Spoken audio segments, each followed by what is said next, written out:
To understand arterial occlusive disease, we have to start with the baseline demand of human tissue. A healthy lower limb requires a continuous, high-pressure, and completely unimpeded flow of oxygenated blood to survive. The primary threat to this system is atherosclerosis, the underlying pathology responsible for 90% of all chronic arterial occlusive diseases. This diagram shows a cross-section of a medium-sized artery. Over decades, a lipid core accumulates within the vessel wall, covered by a fibrous cap. This process slowly and progressively narrows the central lumen, physically restricting the volume of blood that can pass through. If that fibrous cap ruptures, the body's coagulation cascade is immediately triggered. Platelets aggregate at the site of the rupture, forming a dark clot directly over the plaque. This is an in situ thrombus. It forms exactly where the vessel is already diseased, ultimately choking off whatever flow remained. An embolus operates entirely differently. Look at the right side of this comparison. An embolus is a physical mass that originates somewhere else in the body, travels downstream, and suddenly impacts a previously healthy, wide-open vessel, lodging tightly, often at a vascular bifurcation. The downstream tissue reacts drastically differently to these two events. Because the thrombus formed slowly over a diseased vessel, the tissue undergoes a gradual, gradient decline. But the embolic impact completely blindsides the healthy tissue, causing an instantaneous drop into severe ischemia. The defining variable in arterial disease is the speed of the occlusion. A slow blockage allows the body time to adapt and reroute blood flow. A sudden blockage offers no such warning, and that single variable completely dictates the timeline of tissue death. 80% of embolic occlusions originate directly from the heart. Cardiogenic events, specifically atrial fibrillation, myocardial infarction, or infective endocarditis, create the conditions for a clot to form, which is then violently ejected from the left ventricle and sent spiraling down the descending aorta. When that clot lodges in a peripheral artery, it causes acute limb ischemia. Perfusion drops to zero without warning, posing an immediate, catastrophic threat to the viability of the entire limb. Clinicians identify this crisis using the 6 Ps diagnostic framework. The primary indicator is severe pain. Specifically, this pain is massively out of proportion to what you might expect from the early physical examination. Next are the strictly vascular signs. You will find pulselessness, confirmed by an absent distal Doppler signal, accompanied by distinct pallor as the skin rapidly blanches from the lack of blood.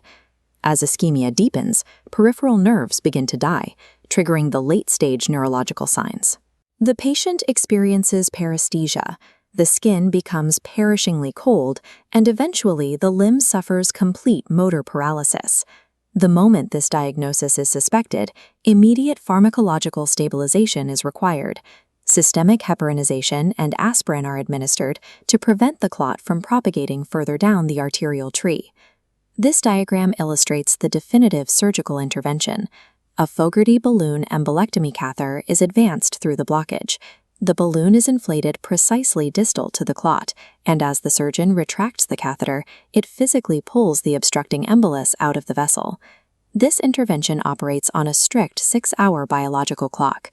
Beyond 6 hours, the neuromuscular tissue undergoes irreversible necrosis. At that point, the salvage window closes, and management inevitably shifts from embolectomy to mandatory amputation. This arterial map demonstrates how the exact anatomical level of an occlusion perfectly dictates the distal distribution of ischemic pain.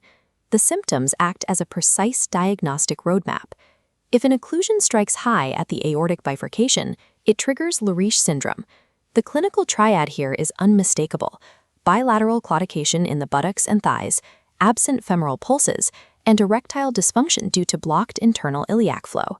If the block occurs further down the leg in the femoral-popliteal segment, the presentation changes completely.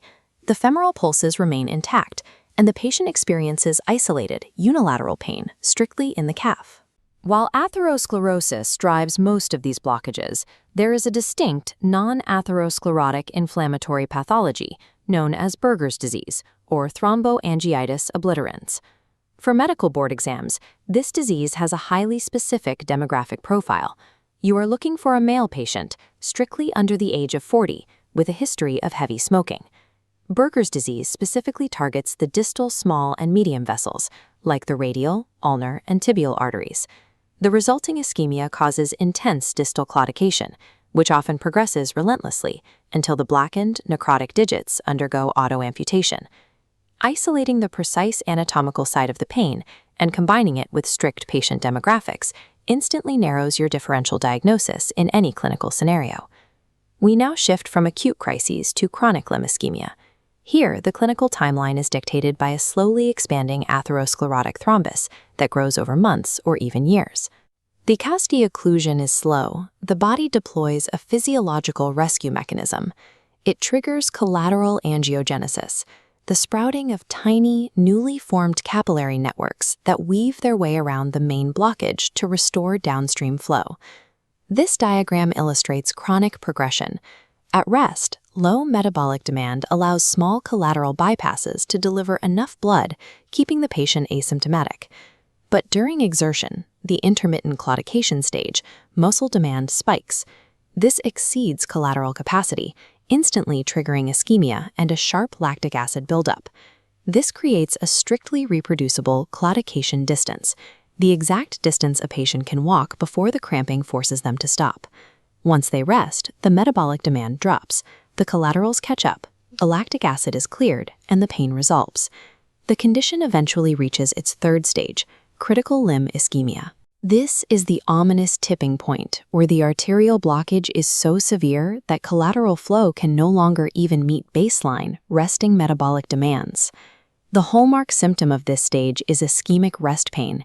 It specifically presents in the forefoot and toes and is reliably exacerbated at night when cardiac output and blood pressure naturally drop during sleep. Patients instinctively adapt by hanging their affected foot over the edge of the bed. They utilize gravity to force whatever minor arterial pressure remains down into the dying limb. It's a defining clinical sign of absolute end-stage disease. When investigating these blockages, Doppler ultrasound serves as the mandatory, non-invasive first-line screening tool to confirm flow limitation. If intervention is required, CT angiography acts as the definitive gold standard. This imaging provides a precise, three-dimensional roadmap of the patient's arterial anatomy prior to any operative procedure. Regardless of whether a patient is a candidate for surgery, baseline medical management is strictly enforced. Absolute smoking cessation, antiplatelet therapy with aspirin, and statins are mandatory. When surgical intervention is indicated, short, localized strictures are typically managed with endovascular techniques, specifically balloon angioplasty and stenting, to force the lumen open. For extensive, multi-level occlusions, direct surgical revascularization is required. This schematic shows a bypass graft, often utilizing the patient's great saphenous vein, sutured proximal and distal to the blockage, permanently rerouting flow around the dead zone. The contrast between these pathologies defines the surgical approach. Acute emboli rapidly strike healthy vessels, requiring immediate extraction with a Fogarty catheter within 6 hours. A chronic thrombus slowly chokes a diseased vessel, allowing collateral formation, but ultimately requiring complex bypass grafting. Lock in these three key identifiers: the bilateral claudication of Leriche syndrome, the young male smoker in Berger's, and the gravity-relieved ischemic rest pain. Mastering this hemodynamic timeline, from the sudden 6-hour embolic crisis to the slow ischemic decay of chronic disease, will give you the structural logic necessary to navigate the most difficult